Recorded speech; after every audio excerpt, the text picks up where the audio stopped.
এরপরে তোমাদের কিছু আমরা দেখাবো কি যে বুলিয়ান বীজগণিত, নিশ্চয়ই তোমরা শুনেছো বা তোমাদের সাথে পড়ানো হয়েছে ক্লাস 11। যদি না পড়েছো হয়তো বুঝতে পারো তোমরা, তাহলে তোমাদের বলবো এই ভিডিওটা ভালো করে দেখবে, নিশ্চয়ই তোমরা বুঝতে পারবে। আর যদি বুঝতেও না পারো আমায় কমেন্ট করবে, আমি বোঝানোর চেষ্টা করবো যদি সম্ভব হয়। আচ্ছা, বুলিয়ান বীজগণিত এগুলো কি? অ্যাকচুয়ালি এটা সম্বন্ধে আমাদের জানতে হবে।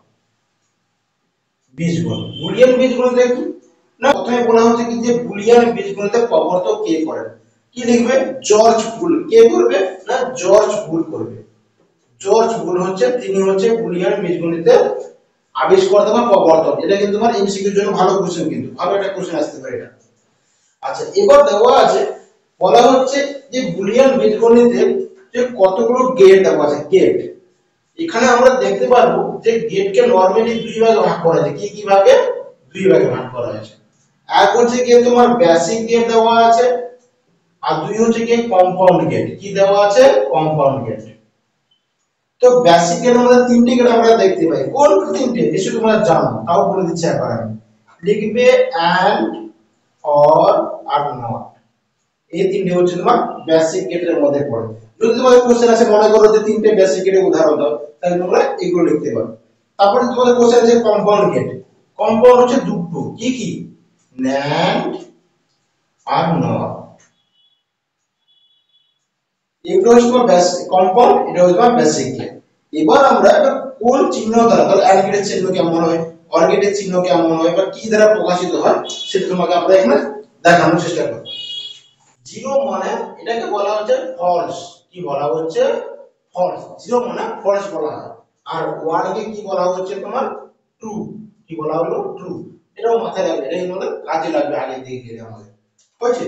এবার চলো আমি একটা গেটকে তোমাকে ভালো করে বোঝানোর চেষ্টা করব। কোন গেটটা? প্রথমে প্রথমে চলে আসি আমরা অ্যান্ড গেট। কি বলা হচ্ছে? Gate, and gate.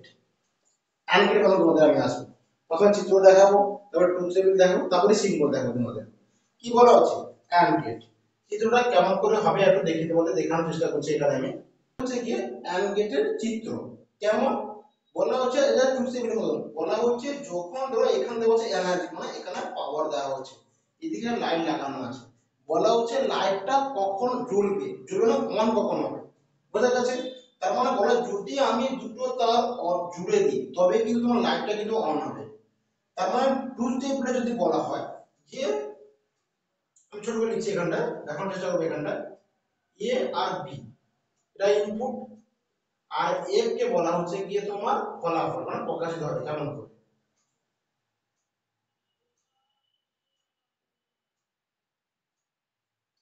বলা হচ্ছে যদি মনে করো একটা যদি তার জোড়া থাকে তাহলে কিন্তু লাইট জ্বলবে, জ্বলবে না কিন্তু। তার মানে কি?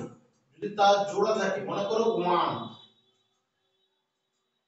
মানে অন যাকে বলা হচ্ছে, অন কে 1 দ্বারা প্রকাশিত হয়, আর অফ কে 0 দ্বারা, তার মানে কি লাইটটা তোমাদের জ্বলবে? জ্বলবে না। তার মানে রেজাল্টটা কি হবে? না রেজাল্ট হবে 0। একইভাবে মনে করো বিটা জোড়া থাকলো, বি জোড়া থাকলো, এখন লাইট জ্বলবে? জ্বলবে না। তার মানে যদি এটা 0 এটা 1 হয় তাহলে কিন্তু লাইট জ্বলবে না। ক্লিয়ার? একই বলা যে যদি দুটোই অন অফ থাকে, মানে যদি দুটোই 0 হয় তোমার লাইট জ্বলবে? জ্বলবে না, সেক্ষেত্রেও 0 হবে, মানে অফ হবে। যখনই দুটো লাইট জোড়া থাকবে তখন কিন্তু তোমার লাইট অন হবে, মানে দুটো যদি 1 হয় তখন কিন্তু অন হবে। তার মানে বলা হচ্ছে যখনই দুটো ইনপুট এন্ড গেটের ক্ষেত্রে যখন দুটো ইনপুট হাই হবে তখন কিন্তু আউটপুটও হাই হবে, মানে লাইটটা জ্বলবে। কি বললাম বোঝা যাচ্ছে? তারপরে এটা হচ্ছে তোমার এন্ড গেটের চিত্র বা সিম্বল বলা হয়। এবারে যদি এটা বলা যায় ট্রুথ টেবিল, এটাও মাথায় রাখবে কিন্তু এখানে সব কোশ্চেন আছে কেমন আসবে। যদি বলা হচ্ছে যে এন্ড গেটের ক্ষেত্রে ইনপুট যদি হাই হয়, আর একটা ইনপুট যদি হাই হয়, এ হাই হয়, বি যদি লো হয় বা অফ হয়, তাহলে কি লাইট জ্বলবে? Yes or no? তোমাকে লিখতে হবে কিন্তু নো লিখতে হবে, কারণ নো করেসপন্ড আছে 0 বা নো দ্বারা প্রকাশিত হয়। ক্লিয়ার? যখন দুটো হাই থাকবে তখন লাইট জ্বলবে। হলো? এটা সিম্বল এবং ট্রুথ টেবিল। এবার বলা হচ্ছে তাহলে এই এন্ড গেটটাকে কোন চিহ্ন দ্বারা প্রকাশিত করা হয়? কি করবে? এন্ড গেট যদি বলা হয় না এই রকম, কি জাস্ট কাইন্ড ডি এর মতন দেখতে, কি কাইন্ড ডি এর মতন দেখতে। তার মানে এটা হচ্ছে একটা ইনপুট, এটাও একটা ইনপুট, এর নাম হচ্ছে এ, এটা হচ্ছে বি। এবার এখান থেকে যাবে এনো, তার মানে এটা হচ্ছে কি এফ, মানে ফলাফল, এটা জ্বলবে কি জ্বলবে না সেই পারপাসে। কি বলবো? তা বলা আছে আমরা এখানে যেমন করি সেমন লিখবো, তার মানে কি বলবে এ পয়েন্ট বি ফলাফল এটা। যদি বলে AND গেটের ফলাফল কি লিখবে না এ পয়েন্ট বি, এটাকে গুণ চিহ্ন দ্বারা প্রকাশিত করা। ক্লিয়ার? সব থেকে মনে করো 0 সঙ্গে 1 যদি 0 সঙ্গে 1 গুণ করে 0 হবে, দেখো গুণ দেখো 1 সঙ্গে 1 করে 1 ই আসে। বোঝা গেছে? তো শিক্ষক বলেছে এটাকে আমরা 1 দ্বারা প্রকাশিত করি, তার মানে এটা হচ্ছে AND গেটের চিত্র। কি বলা গেছে? চিহ্ন। AND গেট বোঝা গেছে মোটামুটি বোঝা গেছে তো?